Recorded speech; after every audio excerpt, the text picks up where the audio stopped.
So why in the world are we tearing the motor out of our 13,000 mile Hennessey Z28?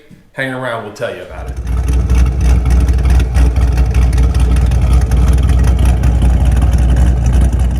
Hey everybody, Scott Lloyd with Racing for ALS. Today is the big day.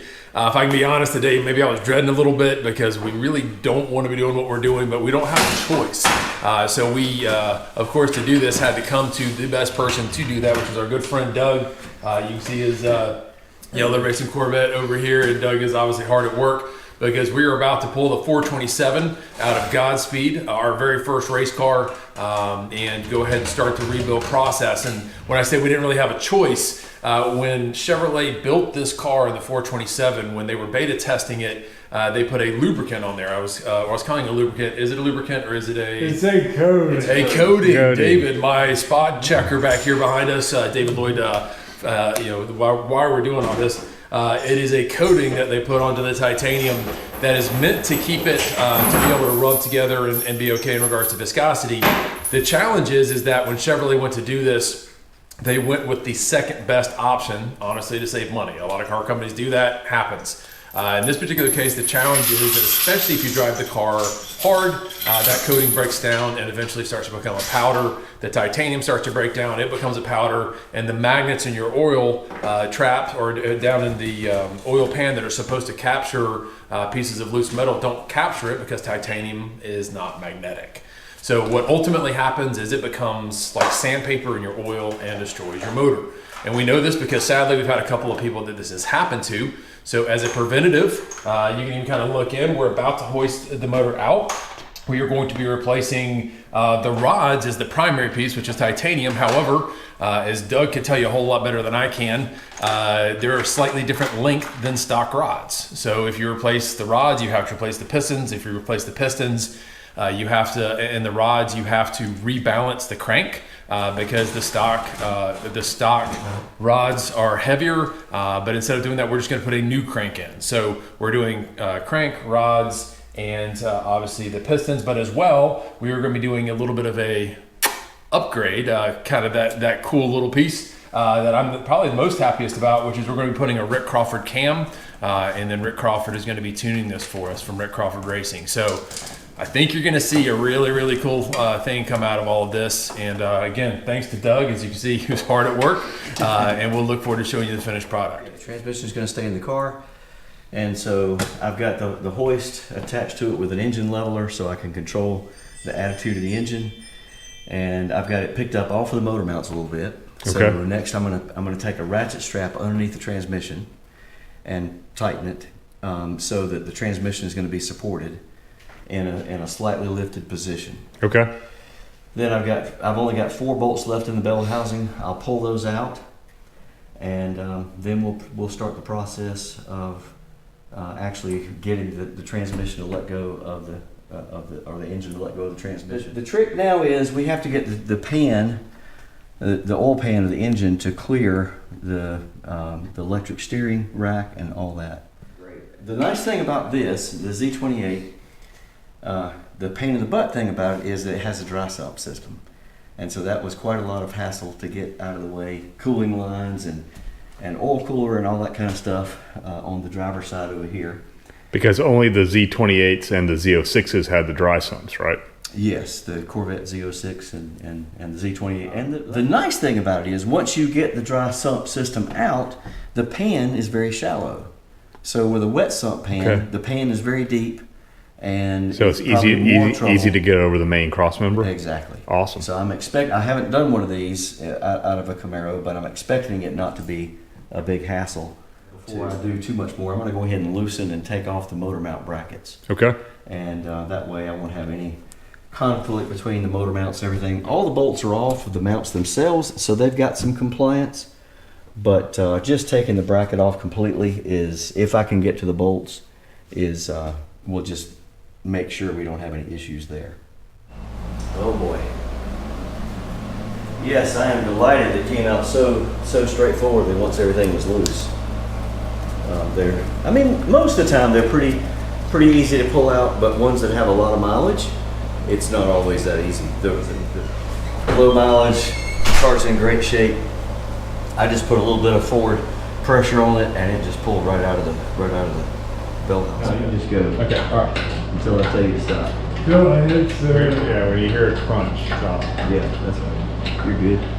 Stop. Hang on just a second and let me just look. You're coming over a little close over here. Yeah. Oh, that's fine. You're about to hit the hood. Yeah, I know. That's why I'm trying to come forward. Okay, can you need me to pause, or you got? Hang on. Do you want to undo the hood pins, and then we can take we can Maybe. open See how it much- further? How much will it go? It'll go a little bit more. Let's see if that's enough. Or we can take that plastic piece off. Come up one more. All right, hold right there. Kind of close. Pull the whole thing that way. Just Pull the whole Pull the my whole way. yeah, horse. easy. Come in. Yep. Out. Yep, that's good right there. All right, Bottom come it out on, on you. Let this thing come on up a little bit more. I don't know what.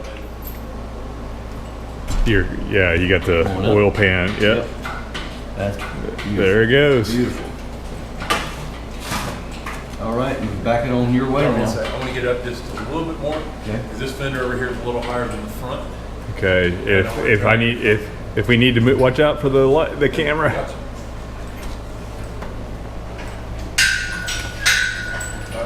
Yes. Some kind of fluid here. That's good. Now we need to let it down. Get that center of gravity down. So whatever that is leaking. It's just cool. Okay. I just didn't know if it's something you're worried about on your floor. No, not at all.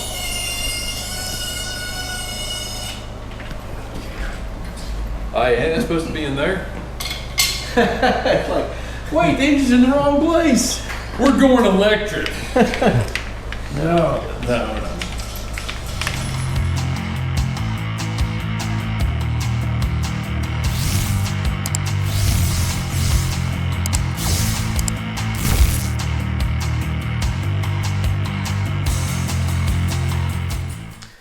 You got to be careful with these intake valves. These have latch caps on them. That's they're little steel parts that, there's the latch cap. And they're put on the LS7s because the LS7s have titanium intake valves. And like we talked about before, titanium is a terrible wear agent. Since that's a high force spot right there, because you got the rocker force on it resisting the valve spring, it'll wear through the coating and it'll just turn the end of that valve to powder. Okay. So the upper head bolts are that small? The upper ones are. The upper ones really can be left off, honestly. So Yeah. Okay. So yeah. So there's the small bolts in the lifter valley, and then you've got traditional. It's center of head and yeah, on the you got exhaust. 10 right? bolts that are really doing the clamping force on the cylinder itself, and these guys are almost. In fact, on the new LT motors, they don't even have bolts up here on the heads. Yeah. It looks they've got to be totally redundant.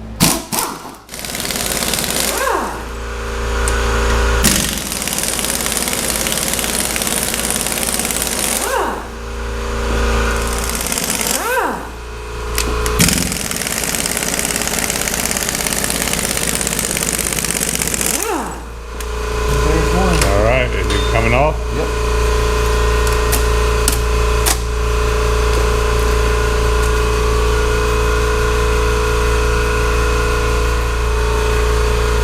It looks Pretty clean. It looks beautiful. Yep. Piece of plastic.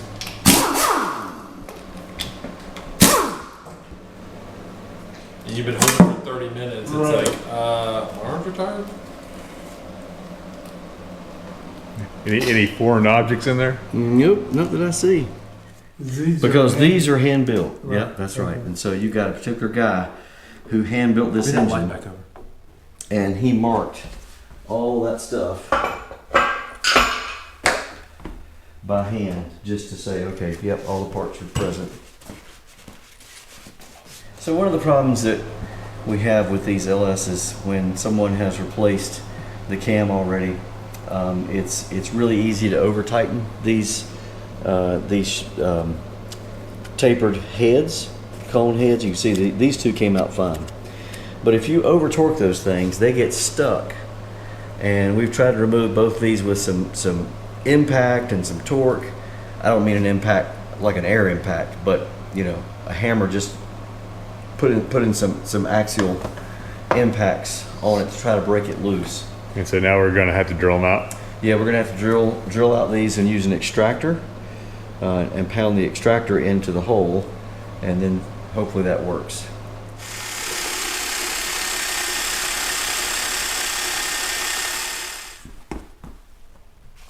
Oh no, it's turning. Oh no.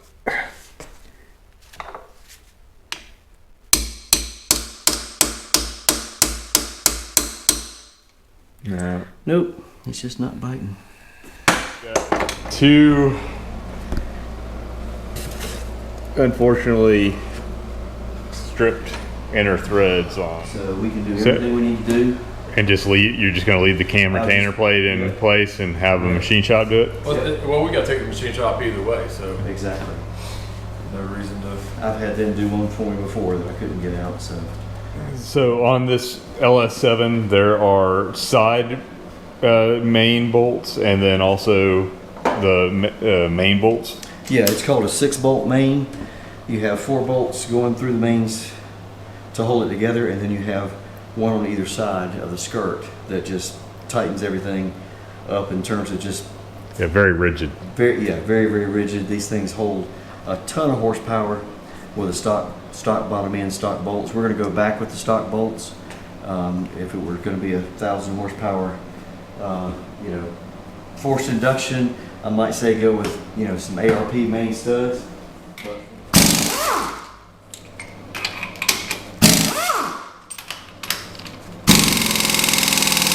So Doug, we're going to remove the pistons yeah, we're going to and the rods. take the bottom off of the rods, and then tap the pistons out and put them back together so we make sure we keep the right, you know, caps with the rods. And then we'll Pull the crank. pull the main caps off, and we'll pull the crank out. All right. And that'll pretty much be it. I still got to.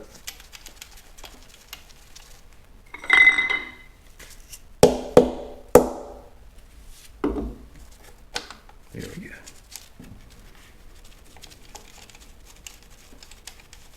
That's a really tight tolerance.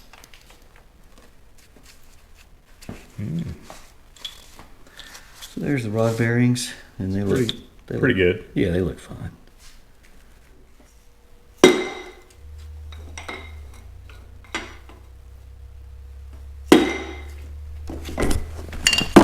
There you go.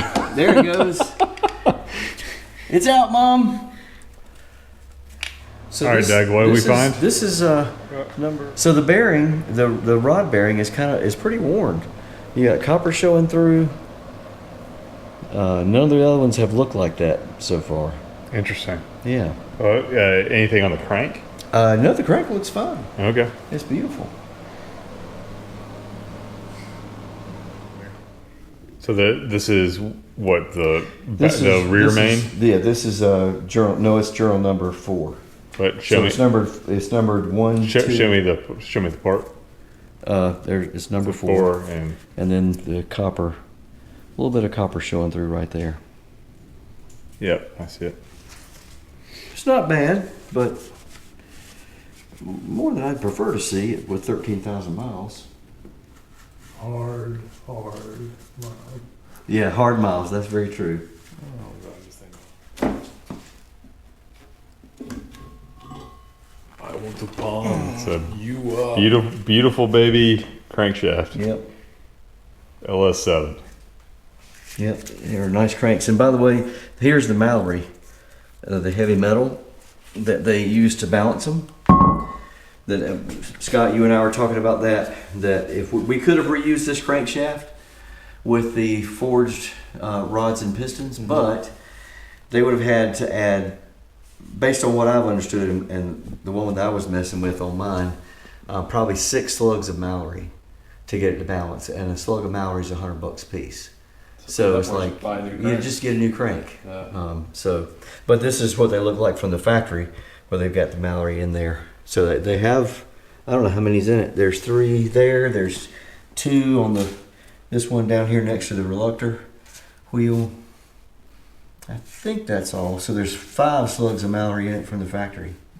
So we have the LS7 out of Scott's Z28 all torn down now.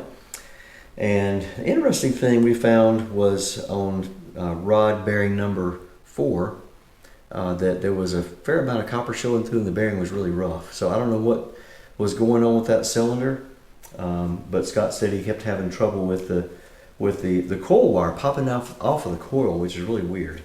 I don't know how those could be related, but I'm going to ask some other engine people and maybe they'll have an idea. But the next step is to take this to the machine shop. We're using TKM Performance, great shop. They've done just great work for me.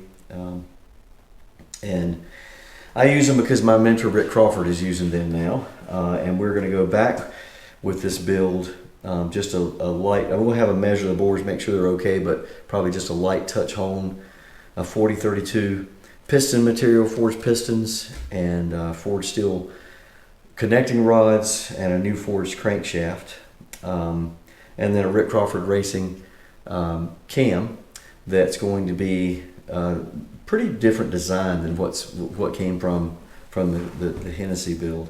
So the cam will be designed to give the car a lot more mid-range torque. It's not going to be designed to give a peak horsepower number at 7,000 RPM, but it should make a much quicker car in terms of accelerating the mass of the car. Torque is what does that for you, and so this cam should be much better in that regard. So it'll have a broader power band? It will, yeah, and it'll be broader and centered around a lower RPM. So it should really wake the car up. It's also going to be, I don't know the overlap numbers and everything, but it'll have a 116 LSA, and that is designed to carry the power a little bit broader power band, so carry the torque and power up a little higher than it would otherwise. But it's also going to have, I think, significantly less overlap, and so that's going to make the car much more streetable. Well, great. It sounds like it's going to be a good all-around performer at that point. Yeah, I think so, and I don't think it'll have lift out the sky, so it should be relatively easy on the valve train, and it should be a very reliable setup and a really, really fun car, both on the street and the track. If Scott decides to track it some more, it should be a blast to drive. So I'm really looking forward to seeing how this thing goes back together and getting in the car and having Rick tune it and see what happens from there. All right, everybody, that's a wrap for tonight. As you can see, everything is out and the motor is totally blown apart here on day 1. So we'll be back soon with the next part of the build.